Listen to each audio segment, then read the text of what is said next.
Assalamualaikum warahmatullahi wabarakatuh. Kembali lagi bersama saya di channel Om Zami. Hari ini saya akan sedikit memberikan tips sesuai pengalaman saya pribadi selama saya membuka usaha fotokopi.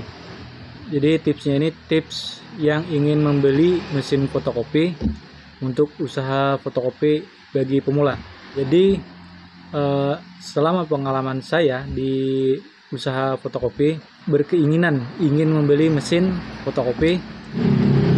Jadi tips saya yang pertama, kalau memilih mesin fotokopi minta saran ke teman yang udah punya usaha fotokopi, atau minta saran ke penjual mesin fotokopi, atau bisa juga minta saran ke teknisinya, ke teknisi yang udah berpengalaman.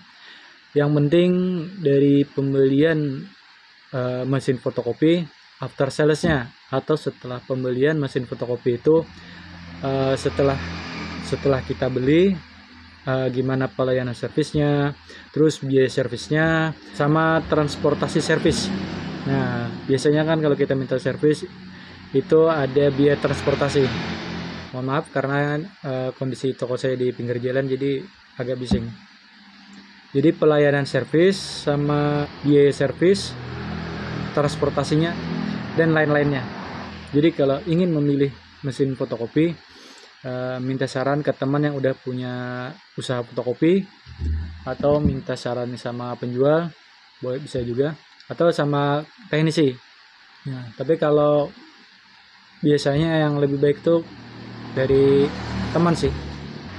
Jadi kita bisa mengorek-korek atau minta informasi lengkap dari teman, mesin fotokopi yang dia pakai, terus gimana perawatannya, gimana panggil teknisinya, gimana pelayanan servisnya. Setelah kita beli itu kan biasanya ada pelayanan servisnya gitu kan. Terus yang kedua, mesin yang kita beli kita harus tahu, paling nggak kita ya gambaran aja lah kira-kira berapa biaya part-partnya atau komponen-komponen yang di mesin fotokopi. Karena setiap mesin fotokopi, misalkan merek Canon sama merek Kyocera atau Minolta, pasti beda harga komponennya. Jadi setidaknya kita ada gambaran lah. Ya nggak salahnya lah tanya-tanya dulu gitu kan. Tanya-tanya mesin fotokopi yang ingin kita beli ini, mesinnya mereknya apa, kayak gimana, terus komponennya ya kira-kira misalnya kayak ada yang namanya drumnya, atau misalkan roll-rollnya yang di dalam mesinnya itu. Nah, nanti kita bahas lah macam-macam merek-merek mesin fotokopi itu di lain video. Nah, itu tadi paling bagus itu tanya ke teman yang udah punya fotokopian, yang udah punya usaha fotokopi. Soalnya gini loh, kalau kita buta banget sama usaha fotokopi, itu bisa aja kita beli mesin yang apa ya namanya, abal-abal lah, atau yang udah kurang layak. Nah itu, jadi kalau kita tanya sama teman itu, paling enggak kalau kita beli, servisnya gimana, spare partnya gimana, ya pokoknya after salesnya lah. Jadi kita bisa konsultasikan yang benar-benar berpengalaman lah gitu kan. Yang namanya teknis itu ya mesti berpengalaman lah. Terus yang ketiga, pastikan mesin dan hasil uji cobanya kelayakannya itu sangat baik. Soalnya kalau nggak baik, nggak bagus, aduh udah pasti pikiran saya itu pasti banyak yang diganti-ganti atau yang diperbaiki. Makanya kalau kita mau cek atau mau lihat-lihat mesin fotokopi itu, ya mesti ya sedikit banyaknya sambil cari-cari di Google lah, tipenya apa, spesifikasinya gimana, mereknya apa yang pengen kita pakai gitu kan. Soalnya satu merek aja itu bisa macam-macam tipe. Jadi ada yang pakai hard disk, ada yang cuma pakai memori, ya pokoknya macam-macam lah. Nanti mungkin kita bahas di lain waktu, di lain video, untuk membahas masalah mesin fotokopinya. Yang keempat, kalau bisa itu kita minta garansi ke penjual. Soalnya agar menjamin mesin yang dijual itu benar-benar sudah layak pakai. Siapa tahu kan kita udah beli, terus dia tuh nggak menggaransikan atau nggak menjamin gitu kan. Mesinnya udah kita beli, nyatanya kan udah 1 minggu pemakaian, aduh ada kerusakan gitu. Pas kita cek, kita buka, atau pas kita cek sama teknisi, kita buka sama teknisi, dan ternyata kata teknisi kan ini perlu diganti nih.